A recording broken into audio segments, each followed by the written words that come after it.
नमस्कार दर्शकों, मैं हूं नाविका कुमार और आप जुड़ रहे हैं मेरे साथ सवाल पब्लिक का शो पर। आज एक साथ बिहार कैंपेन में बहुत तेजी आ गई। अमित शाह, योगी आदित्यनाथ, राजनाथ सिंह, राहुल गांधी, तेजस्वी यादव, नीतीश कुमार सब के सब कैंपेन में कूद पड़े। लेकिन सबकी नजर राहुल गांधी पर थी, क्योंकि राहुल गांधी 1 सितंबर के बाद से बिहार कैंपेन से गायब थे। 58 दिन बाद जब राहुल गांधी लौटे तो मुद्दे क्या थे? पहला, नरेंद्र मोदी अमेरिका के राष्ट्रपति ट्रंप से डरते हैं। ये पहले ही फैक्चुअली गलत साबित हो चुका है, लेकिन राग वही रहा। दूसरा, वोट चोरी हो रही है। फैक्ट है कि सुप्रीम कोर्ट और मद्रास हाई कोर्ट से याचिका खारिज हो चुकी है। बिहार चुनाव में वोट चोरी जमीनी मुद्दा है ही नहीं। तीसरा मुद्दा, छठ पर्व के बहाने यमुना को लेकर राहुल गांधी ने नरेंद्र मोदी पर निशाना साधा। फैक्ट यह है कि कोई भी आधिकारिक प्रमाण किसी बात का नहीं था।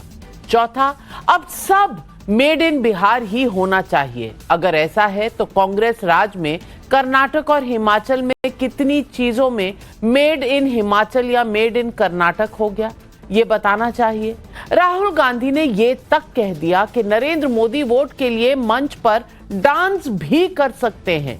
मोदी को मां वाली गाली के बाद मोदी से घृणा की नई खेप के तौर पर इसे देखा जा रहा है। लेकिन मैं एक तस्वीर दिखाना चाहती हूं। ये देखिए, राष्ट्रपति महोदया जो आज राफेल पे उड़ान भर रही थी। उड़ान भरने के साथ आज राष्ट्रपति महिला पायलट शिवांगी सिंह के बगल में खड़ी नजर आई। ये महिला पायलट वही है जिनके बारे में ऑपरेशन सिंदूर के दौरान पाकिस्तान के साथ कुछ लेफ्ट इकोसिस्टम ने क्या क्या नहीं कहा था, लेकिन आज जवाब मिल गया। लेफ्ट इकोसिस्टम और मोदी विरोधियों को सबूत के साथ एक एक जवाब मिलता जा रहा है। लेकिन दूसरी तरफ जवाब मिल रहा है क्या? ओवैसी जी पूछ रहे हैं कि मोहम्मद का बेटा कब सीएम बनेगा। आरजेडी बताए, जवाब नहीं मिला है। अभी तक एक्सपर्ट पूछ रहे हैं 3.25 करोड़ सरकारी नौकरी के लिए फंड कहां से आएगा। जवाब होता है आप नौकरी विरोधी हैं। और इन सब के बीच संवैधानिक तौर पर सर्वशक्तिमान संसद के पास वक्फ कानून को फाड़ कर फेंक देंगे, ऐसा बोला जा रहा है। दूसरी तरफ राहुल गांधी संविधान लहरा रहे हैं, जबकि बीजेपी ने आज से राम मंदिर को भी मुद्दा बना लिया है। बीजेपी ने कांग्रेस, आरजेडी और समाजवादी पार्टी को राम विरोधी बताया है। ऐसे में सवाल है पब्लिक का कि 58 दिन बाद राहुल गांधी की बिहार कैंपेन में एंट्री का फायदा किसे, एनडीए या महागठबंधन को? यही सवाल आज पब्लिक पूछ रही।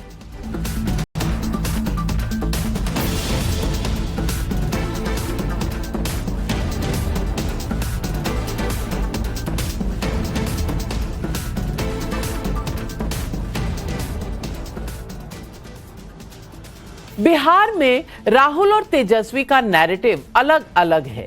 तेजस्वी भले ये ना बता पाए कि 3.25 करोड़ सरकारी नौकरी का फंड कहां से आएगा, लेकिन वो नौकरी विकास की बात तो कर रहे हैं।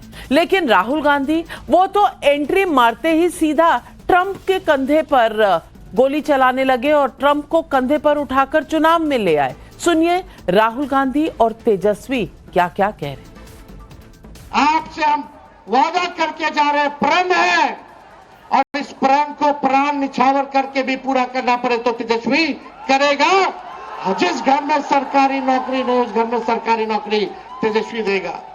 एक मौका तेजस्वी को दीजिए, अगले छठ तक किसी को बाहर जाने की जरूरत नहीं पड़ेगी, सब बिहार में रहेंगे। हम लोग बिहारी हैं, कोई बाहरी नहीं आएगा बिहार को चलाने। बिहार का लाली बिहार को चलाएगा।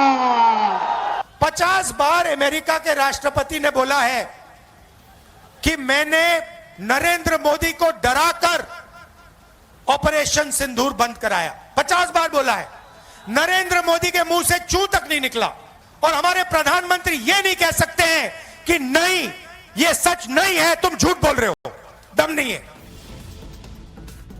दोनों अलग अलग जोन में नजर आ रहे हैं। सवाल है कि राहुल जी के आरोप पर पब्लिक क्या सोचती है, क्योंकि वोट तो पब्लिक को ही देना है। इसलिए नवभारत की टीम सीधे पब्लिक के बीच पहुंची। सुनिए क्या क्या जवाब मिला। राहुल जी क्यों अपना बात बात में मजाक उड़वाते हैं? किस लिए मजाक उड़वाते हैं? और उनका गलती नहीं है ना। उनका दादी जो है वो सारी जिंदगी देश को गुलाम बना के रखा। नरेंद्र मोदी जी किसी के दबाव में आके कोई काम नहीं कर सकते हैं। वो सर उनके लिए सबसे सर्वप्रथम देश है, उसके बाद ही कुछ है।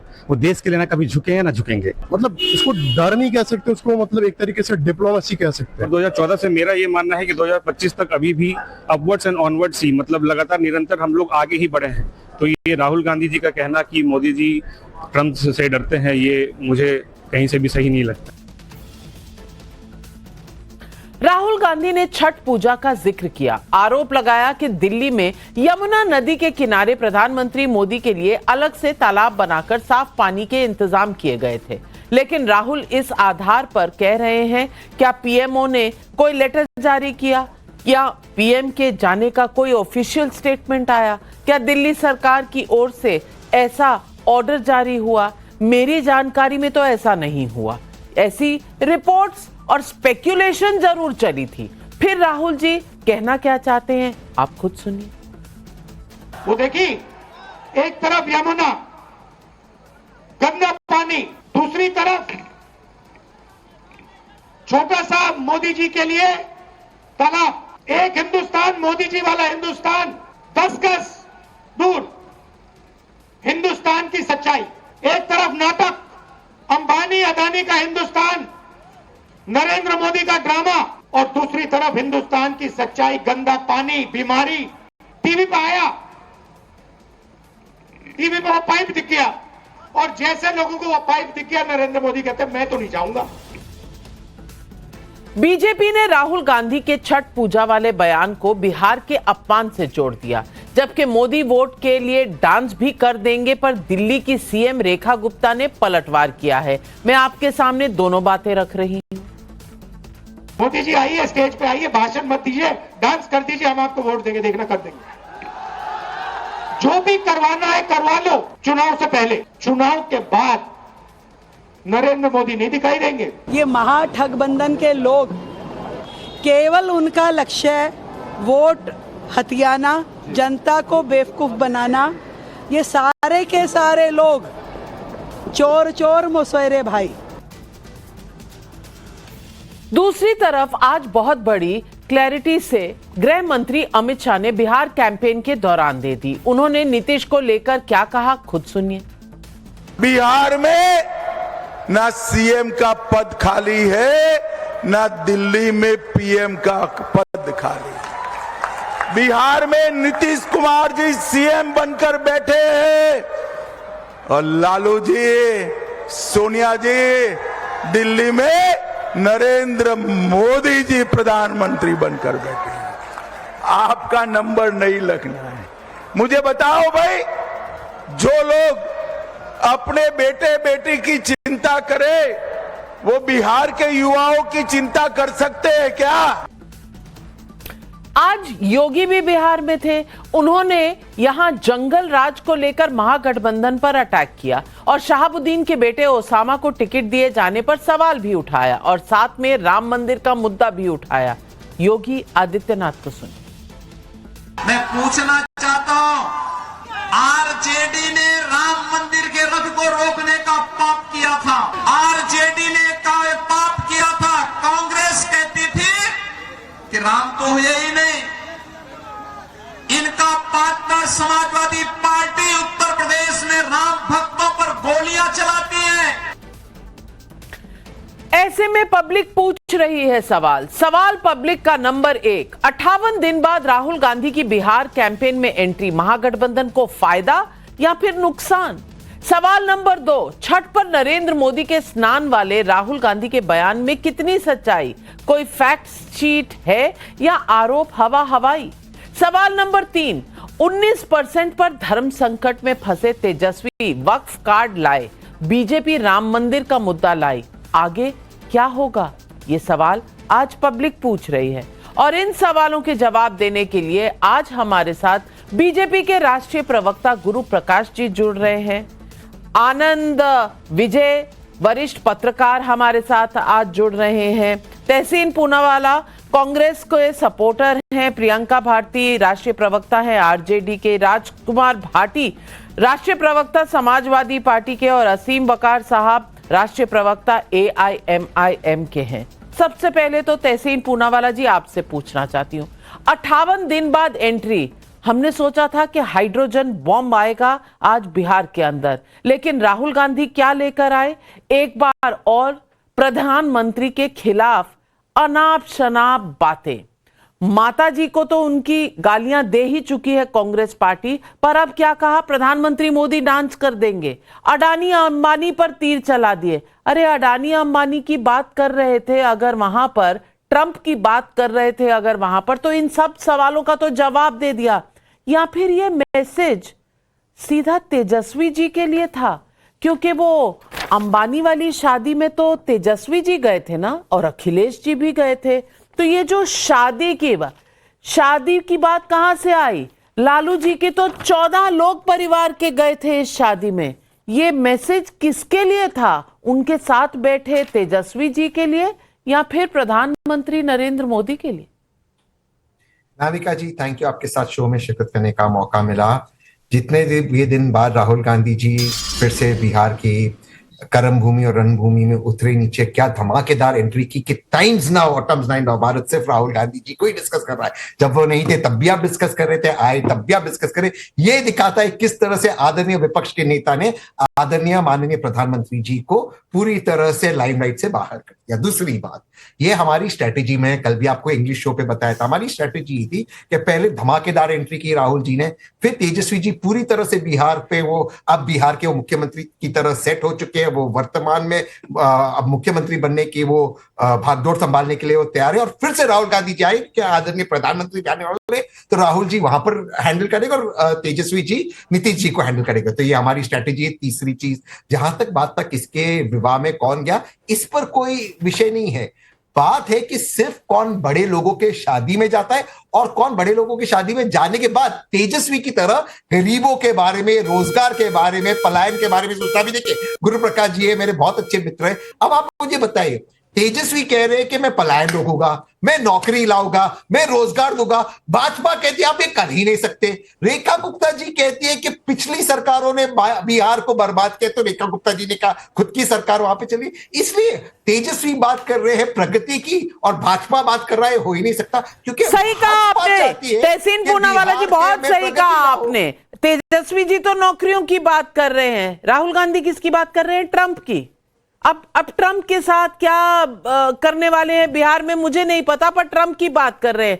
नौकरियों की बात नहीं की प्रधानमंत्री, नौकरियों की बात नहीं की बिहार में राहुल गांधी ने। और तेलंगाना के मुख्यमंत्री तो पहले ही कह चुके हैं कि हम वादे करते हैं पर 100% पूरा करेंगे, इसकी कोई गारंटी नहीं है। आपने बयान सुना होगा, नहीं सुना तो सुनवा भी दूंगी। अब यही रिकॉर्ड लेकर राहुल गांधी वहां जाएंगे तो कौन उनकी बात मानेगा? लेकिन गुरु प्रकाश जी, ये इन्होंने बंटवारा कर लिया। शायद अमित शाह जी की बात नहीं सुनी इन्होंने कि ना सीएम की पोजीशन खाली है ना पीएम की पोजीशन खाली है। राहुल गांधी इंटरनेशनल अफेयर्स ऐसे ही संभाले घूम रहे हैं। क्यों भाई?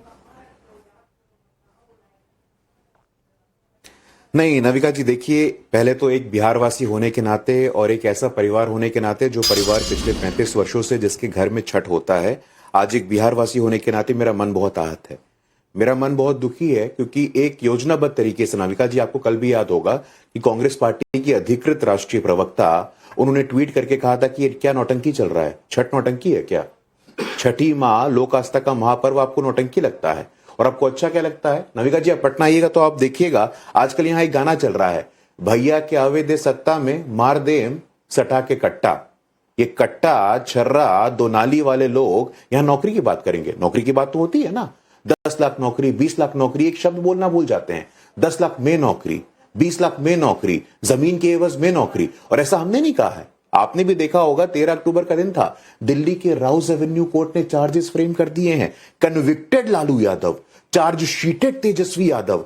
अब वो बात करेंगे बिहार के विकास की। मैं खुली चुनौती देना चाहता हूं नाविका जी आपके शो पे, आप बात करिए ना, विकास के मापदंडों पे बात करिए। राहुल गांधी जी आप बात करिए, 2005 के पहले मातृ मृत्यु दर क्या थी, शिशु मृत्यु दर क्या थी, कितने हॉस्पिटल थे, कितने all India institute of medical sciences थे, कितने आईआईटी थे, कितने आईएम थे, दरभंगा में एयरपोर्ट था, पूर्णिया में एयरपोर्ट था, पटना के एयरपोर्ट का नया टर्मिनल बन गया था, बिजली का पोल लगेगा तो करंट मार देगा, सड़क बन जाएगा तो पुलिस आ जाएगा। इस प्रकार की मस्करी करने वाले लालू यादव अपने बेटे को डीपीएस आरकेपुरम में भेजेंगे, लेकिन जो गरीब का बच्चा होगा, जो पिछड़े का बच्चा होगा, वो चरवाहा विद्यालय में जाएगा। दिख गया ना, आपने खुद भी देख लिया प्रधानमंत्री जी को किस प्रकार के शब्दों से संबोधित कर रहे हैं। और चुनावों की पृष्ठभूमि नाविका जी उस दिन ही लिखी गई थी जब दरभंगा में कांग्रेस पार्टी का विधिवत कार्यक्रम था, कांग्रेस पार्टी के नेताओं की मौजूदगी थी, कांग्रेस पार्टी के झंडे लहरा रहे थे, और एक अति पिछड़ी जाति के प्रधानमंत्री की स्वर्गीय माता जी के लिए किस प्रकार के शब्दों का उपयोग हुआ था। हमें याद है कि कैसे पिछड़े जाति की बात करते हैं। पिछड़ी के मसीहा, मंडल मसीहा, महान समाजवादी जनवादी नेता स्वर्गीय शरद यादव के बेटे के लिए कोई टिकट नहीं है। टिकट किसके लिए है? एक दुर्दांत अपराधी शहाबुद्दीन के बेटे के लिए है। चंदा बाबू के बच्चों को तेजाब में नहला करके हत्या कर देने वाला शहाबुद्दीन। और मैं आपको बता दूं, एक स्टेप आगे बढ़ चुके हैं। कांग्रेस के जो प्रभारी हैं बिहार के, लावरोज जी, उन्होंने घोषित कर दी है कि भाई मुसलमान डिप्टी सीएम भी होगा। तो कयास लगाए जा रहे हैं कि भाई डिप्टी सीएम भी ओसामा होंगे। मुझे लगता है दिग्विजय सिंह जी को आज याद करना चाहिए तहसीन भाई को, ओसामा जी, हाफिज सईद जी, इस प्रकार की बात करने वाले। चलिए, अगर ऐसा कर रहे हैं, अगर मुस्लिम डेप्यूटी सीएम बन रहा है तो कम से कम ओवैसी जी को तो एक आंसर मिल ही गया। वो रोज सवाल पूछते हैं। लेकिन प्रियंका भारती जी, मैं आपसे पूछना चाहती हूँ, तेजस्वी जी ये तो नहीं बता रहे कि 3 करोड़ नौकरियां कहां से आएंगी, पैसे कहां से आएंगे। चलिए कोई बात नहीं, प्रण है उनका, मान लेते हैं। लेकिन तेलंगाना में तो मुख्यमंत्री ने कह दिया कि हम प्रॉमिस करते हैं, पूरा करेंगे कि नहीं इसकी कोई गारंटी नहीं है। वो आपके साथ ही हैं, और आपके साथ बैठे राहुल गांधी ने एक बार भी नौकरियों का, प्रतिज्ञा का, क्या करेंगे बिहार के लोगों के लिए, उस पर कोई बात नहीं की। आप मुझे ये बताइए कि क्या आपका एजेंडा रहेगा? राहुल गांधी और तेजस्वी यादव का मिले सुर मेरा तुम्हारा तो हो नहीं रहा। सुर अलग, ताल अलग, राग अलग, गीत अलग चल रहा है वहां पर। और दूसरी बात, जो सवाल ओवैसी जी पूछ रहे हैं, मोहम्मद का बेटा कब डिप्टी सीएम बनेगा? 19वीं सदी की लड़ाई है ना, जवाब दीजिए। सुर ताल राग तो हमको कहीं भरतनाट्यम कथक नहीं नजर आ रहा है। उधर बीजेपी एनडीए में एक साथ में तो प्रेस कॉन्फ्रेंस जो कर नहीं पाए वो हम पर आ रहे हैं। दूसरी इंपॉर्टेंट बात यह है कि बार बार कह रहे हैं कि कहां से नौकरियां देंगे, कहां से रोजगार देंगे। तब सवाल क्यों नहीं पूछा जब प्रधानमंत्री जी कह रहे थे हर साल 2 रोजगार दें, हर साल 2 करोड़ रोजगार देंगे और साथ ही साथ 15 लाख खाते में देंगे। 20 लाख तक आंकड़ा गया था, पर हमको भी नहीं मिला। नविका जी पता नहीं आपको मिला कि नहीं मिला। पर इंपॉर्टेंट बात यह है कि हम कैसे लेकर के आएंगे। हम लेकर के आएंगे ना, हम एग्रो बेस्ड इंडस्ट्रीज बिहार में लगाएंगे। और राहुल गांधी जी भी इस पे बात कर रहे थे, पता नहीं आपको दिखा कि नहीं दिखा। एग्रो बेस्ड इंडस्ट्रीज लगाएंगे, लीची इंडस्ट्री, फूड प्रोसेसिंग यूनिट्स। आप बहुत बार विदेश जाती हैं, जहां तक मुझे मालूम है, हम भी जाते हैं और हम देखे हैं कि वहां पे कैंड फूड्स मिलता है, क्योंकि ठंडे प्रदेश होते हैं, सब्जियां अक्सर मिला नहीं करती हैं, तो कैंड में कैबेज मिलता है, कैंड में मटर मिलता है। हमारे यहाँ कई सब्जियों के उत्पादन है, हम बाहर भेजेंगे, पर विल पावर चाहिए ना। जैसे 5 सालों में 2015 से लेकर 2020 में 60% तो गुजरात में एमएनसी का ग्रोथ हो गया और साथ ही साथ 48% एक्सपोर्ट बाहर होता है। वही वाला काम हम बिहार में करेंगे। हम यहाँ पे agro based industry, fishery industry, dairy industry, silk processing unit, सब कुछ हम लगाएंगे बिहार में। अपने आप रोजगार जनरेट होगा। पर जब शहाबुद्दीन जी की बात करती हैं, ओसामा जी की बात करती हैं, तो किस मुंह से आते हैं योगी आदित्यनाथ और बिहार में इनकी बात करते हैं? योगी आदित्यनाथ पे आईपीसी का कौन कौन सा धारा लगा है? 147, 295, 297, 436, 506, बहुत सारे हैं। अब मैं पूछ दूं ओसामा जी पर कितना लगा है, तो पूछिए ना, बताएंगे कितना लगा है। और जो शहाबुद्दीन की बात करते हैं, आप ओसामा जी को डिफेंड कर रही हैं, आप शहाबुद्दीन और ओसामा को डिफेंड कर रही हैं। आप कह रही हैं कि जो कांड हुआ था वो नहीं हुआ था, बिहार की जनता को उसे भूल जाना चाहिए थे, एसिड डालकर लोगों को मार दिया, उसकी बात नहीं करनी चाहिए। Osama fit to be deputy CM, आप ये कहना चाह रही हैं? प्रियंका भारती जी, क्लैरिफाई कर दीजिए। मैं कहना चाह रही हूँ, आनंद मोहन, आनंद सिंह, हुलास पांडे, अमरेंद्र पांडे, ये सबके सब स्वतंत्रता सेनानी हैं। जाइए सबको वीर की उपाधि दे आइए। ये कह रही हूं। ये सारे लोग जितने घूम रहे हैं AK-47 वाले, ये बड़े अच्छे लगते होंगे, क्योंकि सब घर में AK-47 जो लोग रखता है, पता नहीं परमिशन आपको भी दिलवा दे या किसको दिलवा दे तो शायद अच्छा लगने लगे। हमको तो परमिशन नहीं मेरी तो जुबान की तीर ही बहुत है, मैं अपना काम बोली से ही चला लेती हूँ, मुझे AK-47 की जरूरत नहीं है। लेकिन गुरु प्रकाश जी सवाल का जवाब दे दीजिए। नहीं देखिए रविका जी, उद्योग तो था, agro based industry, kidnapping based industry थी, हत्या बेस्ड इंडस्ट्री थी, और इंडस्ट्रियलिस्ट भी थे, उद्योगपति भी थे शहाबुद्दीन। और बड़ा मतलब विचित्र लगता है और मुझे बहुत पीड़ा भी होती है कि हमारी बहन को ओसामा जी कहना पड़ रहा है। मैं तो कहता हूं और मैं समर्थन दूंगा राष्ट्रीय जनता दल को उस दिन जिस दिन हमारी बहन को डिप्टी सीएम का ये उम्मीदवार घोषित करते। नहीं करेंगे ना, दिक्कत इस बात से है, दुर्भाग्य है ये राष्ट्रीय जनता दल का। जब भी मौका मिलता है नविका जी तो सिर्फ और सिर्फ माई बहन योजना लिखे थे अपने घोषणा पत्र में। माई बहन योजना का आपको अर्थ पता है ना?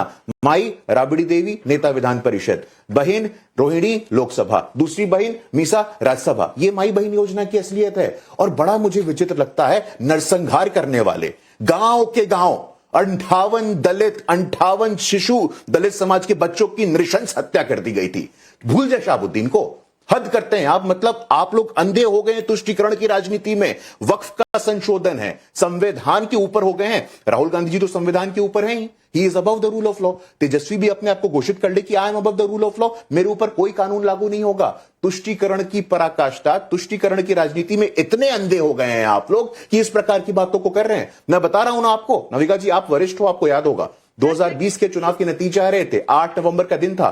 थोड़े समय के लिए राष्ट्रीय जनता दल लीड कर रही थी, पूरे पटना का माहौल देखने लायक था। गाड़ी से 2 नली बाहर निकल गया था, 2 नली बाहर निकल गया था, ओपन फायरिंग हो रही थी। ऐसे लोगों को मैं आपको चैलेंज देता हूं कि आप पटना आइए, आई एम श्योर आप पटना आइएगा चुनाव में। 25 साल से ऊपर किसी भी युवा से आप पूछ लीजिए, आप एक साधारण सवाल पूछिए, छोड़िए बीजेपी, छोड़िए अभी हाल ही के दिनों में गोपाल खेम का तमाम केस हुए हैं। गुरु प्रकाश जी आपको इस बात को भी मानना पड़ेगा, आनंद सिंह बाहुबली हैं, ये भी आपको मानना पड़ेगा। ये सवाल आपका पीछा नहीं छोड़ेंगे गुरु प्रकाश जी। ठीक है, रिकॉर्ड लालू जी का जो रहा सो रहा, पर आपका भी दामन बिल्कुल साफ सुथरा नहीं है जिस तरह के कैंडिडेट है, इसका जवाब दीजिए।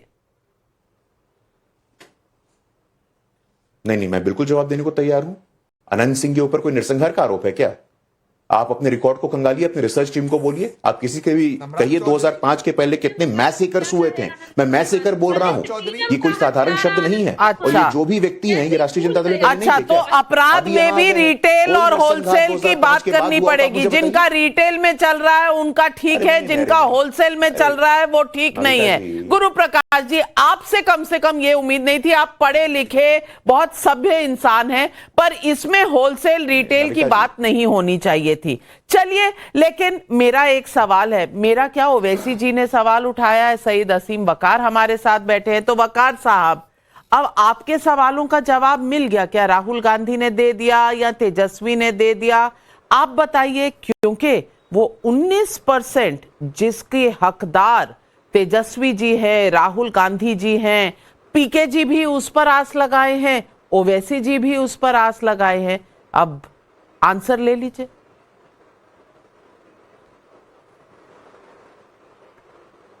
देखिए, सवाल और जवाब ये 11 तारीख तक खत्म नहीं होंगे, 11 नवंबर तक, जब तक पोलिंग नहीं हो जाएगी। और अगर कोई आस लगाए है और हम भी आस लगाए हैं तो ये गुनाह नहीं है। अगर हम लोगों ने डिमांड कर दी कि आप एक डिप्टी सीएम मुसलमानों से भी ऐलान कर देते तो क्या गुनाह कर दिया साहब? भाई, जिस मैदान में हर आदमी एक पद के लिए लड़ रहा है, नीतीश कुमार बीजेपी पे इसलिए दबाव बना रहे हैं कि उनको मुख्यमंत्री बनाया जाए। सम्राट चौधरी इस बात की लड़ाई लड़ रहे हैं कि डिप्टी सीएम होंगे कि नहीं होंगे। तेजस्वी जी ने राहुल जी को इसलिए दबाव बनाया, कांग्रेस पे इसलिए दबाव बनाया कि हमको सीएम फेस बना के ऐलान करो वरना हम तुमसे गठबंधन तोड़ देंगे। सीटें डिक्लेयर करने लगे। जिस मैदान में 2% वाले मल्ला ये कह रहे हैं कि साहब हमको डिप्टी सीएम जरूर बनाना, जिस मैदान में तेजस्वी मल्लाहों से वादा कर रहे हैं कि हमको वोट दो हम तुम्हें डिप्टी सीएम बनाएंगे, उस मैदान में अगर हमने ऐलान कर दिया या हमने मांग कर दी तो ये गुनाह कबीरा तो नहीं है मैडम। सभी कर रहे हैं, हम भी कर रहे हैं। इसमें कौन सा हमने गलत काम कर दिया है? दूसरी बात, बिहार की लड़ाई बिहार के लोगों को लड़ना है। बिहार के लोगों को अपना अच्छा बुरा पता है। उनको यह पता है कि पिछले 20 साल में किसने लूटा, 15 साल में किसने लूटा, और आगे वो लूटेंगे कि नहीं लूटेंगे, ये बिहार की जनता को तय करना है।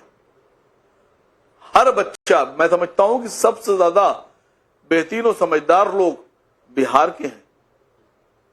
सारी स्टेट में समझदार लोग हैं, लेकिन बिहार के लोग मैं समझता हूं ज्यादा समझदार है। उनको पता है कि उनको अगली बार किसको चुनकर भेजना है। तो आपका सवाल क्या है? और मैं सिर्फ एक चीज कहना चाहती हूं असीम वकार साहब, आप ये जो 2% मल्ला कहते हैं ना, जिस तरह से कहते हैं, जिस अंदाज से कहते हैं, मुझे कहीं ना कहीं इसकी चोट लगती है।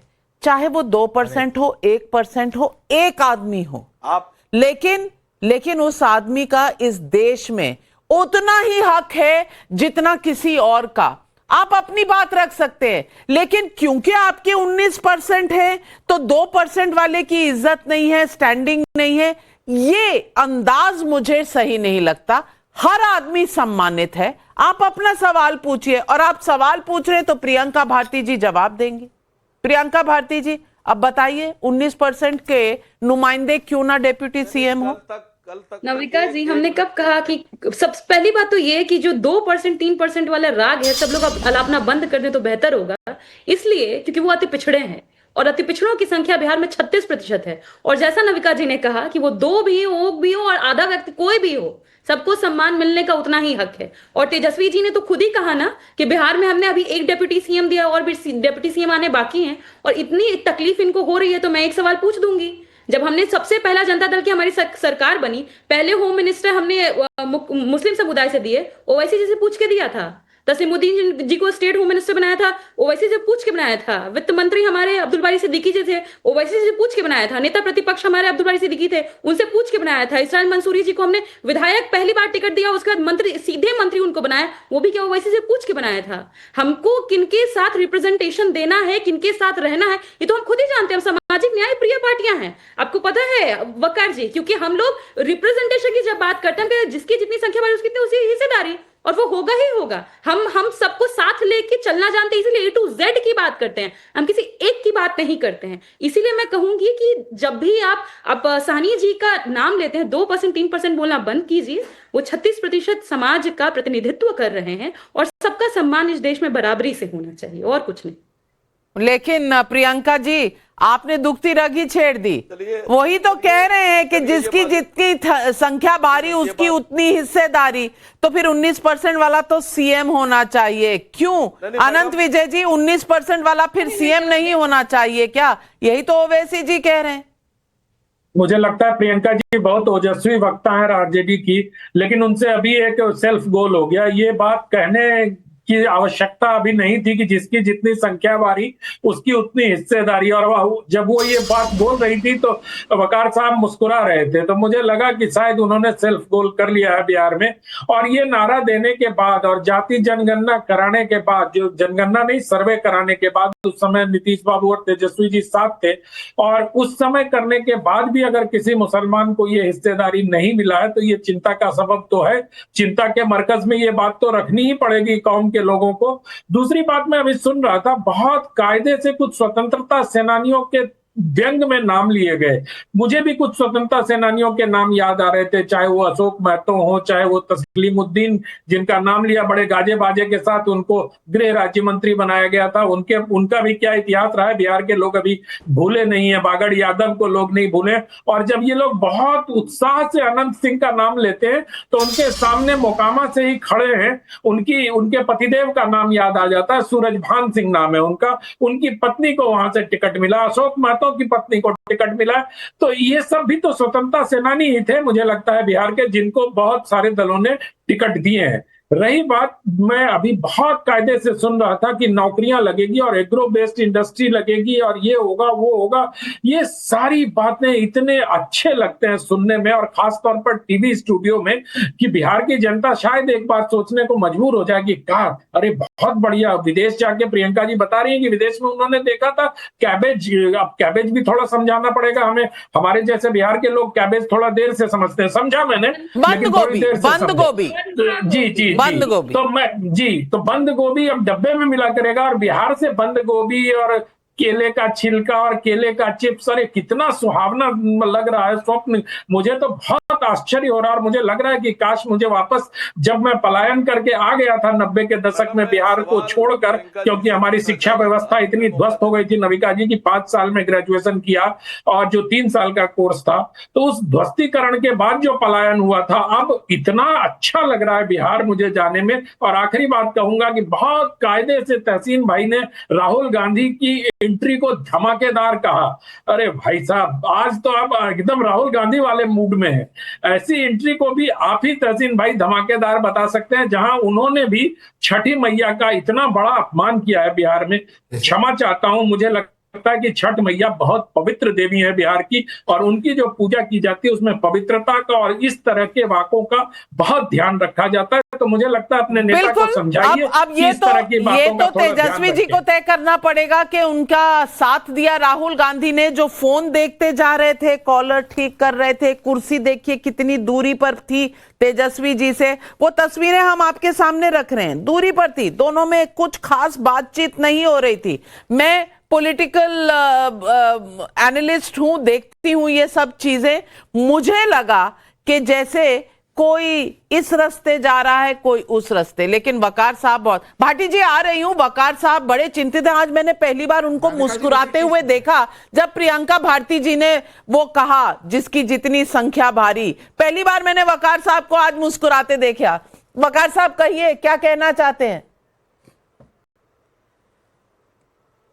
नहीं, देखिए, संख्या भारी वाली बात पे एक कह दूं कि तेजस्वी जी के वोट से ज्यादा संख्या हमारी भारी है, फिर भी हमको नजरअंदाज किया गया। दूसरी बात, प्रियंका जी ने बहुत बड़ी बात कही, उसको आप लोगों ने नजरअंदाज कर दिया। उन्होंने कहा कि 2% मल्लाहों का नाम मत लीजिए, वो 36% अति पिछड़ों का रिप्रेजेंटेशन कर रहे हैं। 36% अति पिछड़े वोटर्स को उन्होंने कहा कि इनके सबके नेता मल्लाह हैं, सानी साहब। अब ये बिहार में विवाद का मुद्दा बनेगा, क्योंकि बाकी 36% का नेता ही नहीं है इनके पास। उनका सबका रिप्रेजेंटेशन मुकेश सहनी करेंगे। गुरु प्रकाश जी, गुरु प्रकाश जी जवाब दीजिए, गुरु प्रकाश जी जवाब दीजिए। असीम वकार जी का मुद्दा है, फिर मैं जवाब दे दूं। अरे हम भी है शो में। ये देखिए नविका जी, मैं कुछ दिखाना चाहता हूं आपको जी। ये अब्दुल बारी सिद्दीकी जी का नाम आया था, बड़े ही विद्वान व्यक्ति हैं। आज उनका स्टेटमेंट है, मुस्लिम यादव अधिकारियों की विशेष पोस्टिंग होगी। किस मुंह से आप A to Z की बात करते हैं? कितने यादवों को टिकट दिया है आपने? अरे विचित्र बात करते हैं आप लोग। MY की बात कर रहे हैं, MY की पार्टी है, MY आधार है और राष्ट्रीय जनता दल के सबसे वरिष्ठ नेता। अगर राष्ट्रीय जनता दल में तानाशाही नहीं होती, परिवारवाद नहीं होता, 13वीं बार लालू जी राष्ट्रीय अध्यक्ष नहीं बनते, तो शायद ये व्यक्ति राष्ट्रीय अध्यक्ष बनते। सबसे डिजर्विंग आदमी है, और ये कह रहे हैं, ये जो कह रहे हैं, ये पार्टी के सेंटीमेंट को रिफ्लेक्ट कर रहे हैं। ये आपको और आपके दर्शकों को देखना चाहिए और समझना चाहिए। मुस्लिम यादव अधिकारियों की विशेष पोस्टिंग होगी, ऐसा आरजेडी के वरिष्ठ नेता अब्दुल बारी सिद्दीकी जी ने कहा है। तो मुझे लगता है कि अब्दुल बारी सिद्दीकी जी ने असीम वकार के सवाल का जवाब दे दिया है। आप जिनकी चिंता करते हैं, उनकी चिंता ये भी करने को तैयार है। दूसरा, अति पिछड़ों की बात करते हैं आप। अति पिछड़े मसीहा जन्नाई कर्पूरी ठाकुर, जन्नाई कर्पूरी ठाकुर को संकर्षण ठाकुर, नविका जी आपके फ्रेटर्निटी से आते थे, सीनियर जर्नलिस्ट थे। अपने पुस्तक में लिखा है कर्पूरी ठाकुर को कपटी ठाकुर करके रेफर किया था लालू जी ने। कर्पूरी ठाकुर को कपटी ठाकुर बोलने वाले आज उनके विरासत पर राजनीति कर रहे हैं, आज जन्नाई की उपाधि छीन रहे हैं। वही जन्नाई कर्पूरी ठाकुर जब अस्वस्थ होते हैं तो लालू जी अपने जीप देने से आपने मना कर दिया था, और आज उनकी विरासत पे आप किस मुंह से दावा ठोक रहे हैं, मुझे समझ में नहीं आता है। प्रियंका भारती जी, बहुत बड़े सवाल हैं और कुछ सवाल पब्लिक के भी है। राजकुमार भाटी जी जरूर सुनिएगा। विनय कुमार दरभंगा से पूछ रहे हैं, 58 दिन के बाद राहुल गांधी बिहार लौटे, लेकिन बिना तैयारी के। क्या ब्लंडर कर राहुल ने तेजस्वी की मेहनत पर पानी फेर दिया? अतुल कुमार सोनी का बिलासपुर छत्तीसगढ़ से भी सवाल है। राहुल गांधी कहते हैं मोदी जी वोट के लिए नाच भी सकते हैं, ये तो पता नहीं, लेकिन क्या राहुल गांधी देश के प्रधानमंत्री मोदी के लिए अभद्र भाषा का इस्तेमाल कर सकते हैं? ये सवाल आज पब्लिक पूछ रही है। और भाटी जी आज सवाल उठ ही गया मंदिर का भी उठ गया, क्योंकि अगर आप मानते हैं कि भाई 19% पर सिर्फ इंडिया अलायंस का ही हक है, तो फिर राम मंदिर का भी सवाल उठेगा। क्या बात यूपी तक जाएगी? नहीं, बीजेपी के पास और मंदिर मस्जिद के अलावा और है क्या? मंदिर मस्जिद हिंदू मुसलमान भारत पाकिस्तान के अलावा इनके पास 7वां शब्द ही नहीं है। अभी आप बाइट सुनवा रही थी उनकी, आपने कहा कि राहुल गांधी ने ब्लंडर कर दिया। ब्लंडर राहुल गांधी ने नहीं किया, ब्लंडर किया हमारे गृह मंत्री अमित शाह ने। अमित शाह की बाइट आपने सुनवाई, वो कह रहे हैं बिहार में मुख्यमंत्री का पद खाली नहीं है। गुरु प्रकाश पासवान जी से निवेदन करूंगा कि गृह मंत्री को ये बताएं कि वो भारत के संविधान को पढ़ें, उसकी जानकारी करें। जिस दिन चुनाव आयोग चुनाव की अधिसूचना जारी कर देता है, उसी दिन मुख्यमंत्री का पद खाली हो जाता है। अगर मुख्यमंत्री का पद खाली नहीं है तो चुनाव किस लिए हो रहे हैं? ये कवायद किस लिए की जा रही है? क्या आपने पहले से ही तय कर लिया कि मुख्यमंत्री पद पर आपको कौन किसको बैठाना है? क्या जनता को आप कोई निर्णय लेने का अधिकार नहीं देना चाहते? क्या ये पूरे बिहार की जनता का अपमान नहीं है जो अमित शाह इतने गर्वपूर्वक, इतने घमंड पूर्वक, इतनी तानाशाही पूर्वक बयान दे रहे हैं कि मुख्यमंत्री का पद खाली नहीं है? तो फिर क्यों ये कवायद कर रहे हो सारी वोट डालने की, और लोगों को क्यों मूर्ख बना रहे हो लोगों को? पहली बात तो ये। दूसरी बात जो आप कह रही हैं राहुल गांधी ने ब्लंडर किया, राहुल गांधी ने सच बात कही है बिल्कुल। क्या प्रधानमंत्री नरेंद्र मोदी ट्रंप से डरते नहीं है? क्या ट्रंप ने बार बार भारत का अपमान नहीं किया? नरेंद्र मोदी का अपमान हो जाए एक बार को सहन किया जा सकता है, व्यक्ति का अपमान ज्यादा महत्व नहीं रखता। देश का अपमान किया, पूरे भारत का अपमान किया है, बार बार धमकाया है, बार बार उल्टा सीधा बोला भारत के बारे में। नरेंद्र मोदी जी के मुंह से एक शब्द भी क्यों नहीं निकला? राजकुमार भाटी जी, आपने आज डोनाल्ड ट्रंप का बयान नहीं सुना। आज डोनाल्ड ट्रंप ने आज की तारीख में वो जो आप कहते हैं ना 50 से ज्यादा बार बोल चुके हैं, आज कहा है कि नरेंद्र मोदी ऐसे लड़ता है और उसने कहा वो लड़ाई जारी रखेगा। अब कौन सी ट्रंप की बात पर आप विश्वास करेंगे, जो आपको सूट करती है या जो आपको सूट नहीं करती है? सवाल इस बात का है। लेकिन बहुत से सवाल आपने उठाए, कितने भोले सवाल हैं। फिर तो तेजस्वी जी भी कह चुके हैं कि मैं सीएम हूं और बिहार की जनता सीएम होगी क्योंकि वो चेंज मेकर होगी। तो फिर उनसे ये सवाल आपने नहीं पूछा क्यों, गुरु प्रकाश जी? नहीं, मुझे बहुत दुख होता है। राजकुमार भाटी जी वरिष्ठ व्यक्ति हैं और उन्होंने कुछ 6-7 शब्द बोले। मुझे लगता है कि आप मेरा पुराना क्लिप देख लीजिए आपके शो का, मैंने एक बार भी उन शब्दों का उपयोग नहीं किया और मैंने तमाम अपने बातों को रखा है आपके बीच में। इस प्रकार का फेक नैरेटिव बनना मुझे लगता है कि ये ठीक नहीं है। आपने कहा कि भाई व्यक्ति के सम्मान की चिंता नहीं होनी चाहिए, लेकिन हमें दुख है, हमें पीड़ा हुई थी जिस दिन डिंपल भाभी के लिए ऐसे शब्दों का उपयोग किया गया था। आप लोग शांत थे, बोला किसने था ये पूरी दुनिया जानती है, और क्यों शांत थे आप लोग ये भी पूरी दुनिया जानती है। आप कह रहे थे भाई संविधान के बहुत बड़े ज्ञाता हैं, हाँ है ना, आप ज्ञाता, आप बहुत बड़े ज्ञाता हैं। आप कहते हैं भाई सामाजिक न्याय, आपकी पार्टी इतिहास में काला अध्याय है नाविका जी। आपकी पार्टी एकमात्र ऐसी पार्टी है, अनुसूचित जाति को, दलित समाज के लोगों को प्रमोशन में आरक्षण मिलता था, आपने रोका कि नहीं रोका? आप संविधान के माध्यम से रोकना चाहते थे कि नहीं रोकना चाहते थे? ये काला इतिहास है समाजवादी पार्टी का, जो आपको याद रखने की आवश्यकता है। संविधान की बात कर रहे थे आप, संविधान निर्माता बाबा साहेब अम्बेडकर के लिए आपके पार्टी के वरिष्ठ नेता आजम खान साहब ने क्या कहा था? ये 3 उंगली उस तरफ है, इसका मतलब ये भूमि मेरी है और जहां मैं इशारा कर रहा हूं वो भूमि मेरी है। आपने भारत रत्न महामानव परम पूज्य बाबा साहेब अम्बेडकर को भूमाफिया कहा था आपके नेता ने, और आप संविधान की बात करते हैं। संविधान निर्माता का अपमान, संविधान निर्माता बाबा साहेब अम्बेडकर के लोगों का अपमान, ये दुस्साहस करने की ये जो नैतिक ताकत है आप कहां से लाते हैं? व्यक्तियों की बात नहीं होनी चाहिए, क्यों नहीं बात होनी चाहिए भाई? और राम मंदिर की बात होती है, नविका जी मैं आपके शो में बताना चाहता हूं, राम मंदिर जिस ट्रस्ट के द्वारा चलाया जाता है, राम जन्मभूमि तीर्थ क्षेत्र न्यास, उस ट्रस्ट में एकमात्र दलित समाज की व्यक्ति बिहार के स्वर्गीय कामेश्वर चौपाल जी। आप बात करेंगे दलितों की, आप बात करेंगे महादलितों की, आप बात करेंगे पिछड़ों की, आप बात करेंगे अति पिछड़ों की, लेकिन एक बात यहां पे स्पष्ट हो जाती है, भाटी जी जवाब दीजिए। और आपने हाथ उठाया था, मैं आपको बोलने का समय देती, धमकी की जरूरत नहीं थी। वकार साहब ने भी हाथ उठाया था, उन्हें भी मैंने समय दिया, आपको भी दूंगी। लेकिन ये जो आप धमकाने लगते हैं ना कि आगे से मुझे बुलाया मत करिए, बोलने नहीं देंगे तो मैं आऊंगा नहीं, अरे भाई धमकी मत दीजिए, विनम्रता से आपने हाथ उठाया, आप जवाब दीजिए ना, काउंटर कीजिए ना। नाविका जी सारा डिबेट राहुल गांधी मैंने भी हाथ उठाया, मुझे भी दे दीजिए। विनम्रता लायक माहौल आप छोड़ती नहीं है। ओह 38 मिनट की डिबेट में 19 मिनट गुरु प्रकाश पासवान बोल रहे हैं। हम इनके प्रवचन सुनने के लिए आए हैं क्या? इनके भाषण सुनने के लिए बैठे हैं क्या? 38 मिनट की डिबेट हुई है आपकी। 19 आप मिनट लोग 4 विरोधी पार्टियों से हैं और उधर से एक रिप्रेजेंटेटिव है। कमाल करते हैं, थोड़ा तो हिसाब कर लीजिए। नविका जी, नहीं भाटी जी, पासवान अकेले नाविका कुमार बते नहीं है 4 के बराबर, तो वो तो मैं हूँ 4 नहीं 400 के बराबर हूँ मैं 400 के बराबर हूँ। ये बात आपने सही की, पर भाटी जी आप अपना काउंटर दीजिए। हम बोलते हैं तो प्रवचन लगता है आपको? अरे भाटी जी, आप वरिष्ठ आदमी, ऐसा नहीं बोलना चाहिए आपको।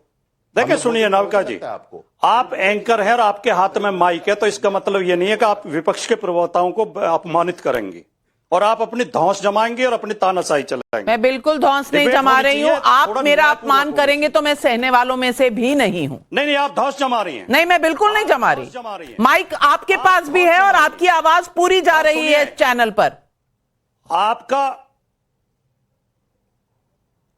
देखिए, आपने मुझे सबसे बाद में टाइम दिया था। आप बोलिए ना सर, सुनने के बाद गुरु आप बोलिए सर। मैं सिर्फ कह रही हूं आप अपनी बात रखिए, मुझे धमकाइए मत। मैं डरने वालों में से नहीं हूं, इसीलिए आप बोलिए, अपनी बात रखिए।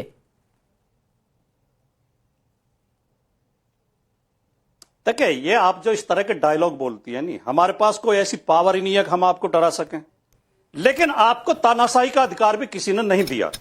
आप चैनल की एंकर हैं तो इसका मतलब यह नहीं है कि आप मनमर्जी चलाएंगे।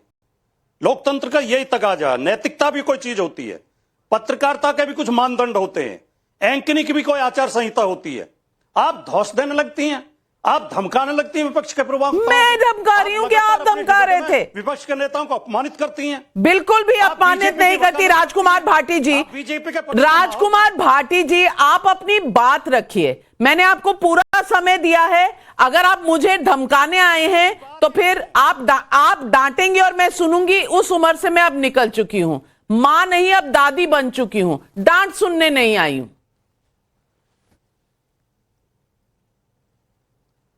दादा मैं भी बन चुका हूं, मैं भी आपकी so very good, make your point. चुका हूं, लेकिन जब तक पत्रिका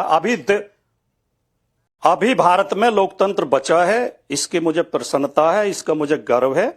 इस लोकतंत्र थोड़ा बहुत बचा, इसलिए हम आपके खिलाफ सच्चाई बोल सकते हैं। अभी इतना गोला नहीं घोटा गया लोकतंत्र का कि आप बिल्कुल नहीं बोलने देंगे, लेकिन आप बार बार अपमानित करती हैं, आप हमें धौंस देती हैं, धमकाती हैं, अभद्र भाषा का प्रयोग करती हैं। आज दर्शक भी देख चुके हैं। मैं कम से कम आपको 5 मिनट का समय दे चुकी हूं। आपको मुझे बुरा भला कहने के अलावा आपके पास कोई सवालों का जवाब नहीं है। मेरा समय खत्म हो रहा है। जनता का हमने एक पोल किया, 58 दिन बाद राहुल गांधी की बिहार चुनाव में एंट्री को कैसे देखते हैं? सैंपल साइज 30,000 लोगों का। महागठबंधन को फायदा 32%, एनडीए को ही फायदा 61%, कह नहीं सकते 60%। यानी कि जनता समझती है कि राहुल गांधी की एंट्री से शायद महागठबंधन को इतना फायदा नहीं होने वाला। क्यों? ये तो जनता बताएगी, क्योंकि लोकतंत्र है। पत्रकार नहीं बताएंगे, जनता ही बताएगी। और जनता का जो बताया हुआ वर्डिक्ट है वो नेताओं को भी एक्सेप्ट करना पड़ेगा और पूरे देश को। यही है देश का लोकतंत्र, यही है देश का संविधान। आज इस डिबेट पर बस इतना ही। लेती हूं आपसे इजाजत और तमाम